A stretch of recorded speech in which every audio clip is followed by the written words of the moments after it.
চলো বন্ধুরা বিয়ে বাড়ি থেকে ঘুরে আসি।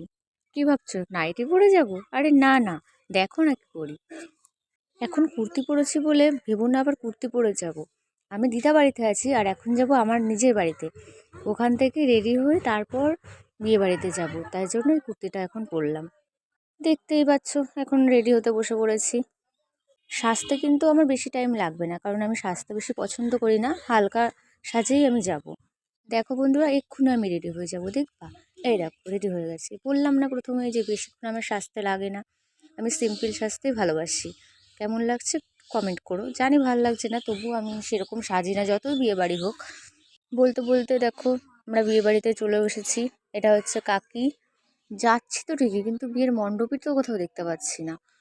আরে বিয়ের মণ্ডপটা কোথায় গেল, দেখতেই তো পাচ্ছি না।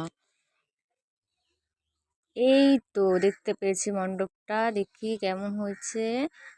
হ্যাঁ, খুব সুন্দর হয়েছে মণ্ডপটা। তোমরা অবশ্যই কমেন্ট করে জানাবে কেমন লাগছে। সুন্দর করে ফুল টুল দিয়ে সাজিয়েছে। এবার আমাদের বরমশাই, এই তো বরমশাই সামনে চলে এসছে। এই দেখো এটা হচ্ছে বর। ভালো লাগছে, কেমন লাগছে কিন্তু জানাবে। আর এইটা হচ্ছে বউ, এর বিয়েতেই আমরা এসেছি। দেখো, এসে আমরা প্রথমে কফি খেতে শুরু করে দিয়েছি, সবাই খাচ্ছে। ওইদিকে আবার মা ফুচকা খাচ্ছিল, আমিও খেয়ে নিলাম একটু। তারপরে খেতে বসে পড়েছিলাম, কারণ আমাকে আবার বাড়ি যেতে হবে, তাই জন্য তাড়াতাড়ি খেতে বসে পড়েছি। ব্যাস আমার হয়ে গেছে, এবার আমি বেরিয়ে পড়বো। আর তোমরা কটা বিয়ে বাড়িতে গেছো আমাকে কিন্তু অবশ্যই বলবে বন্ধুরা।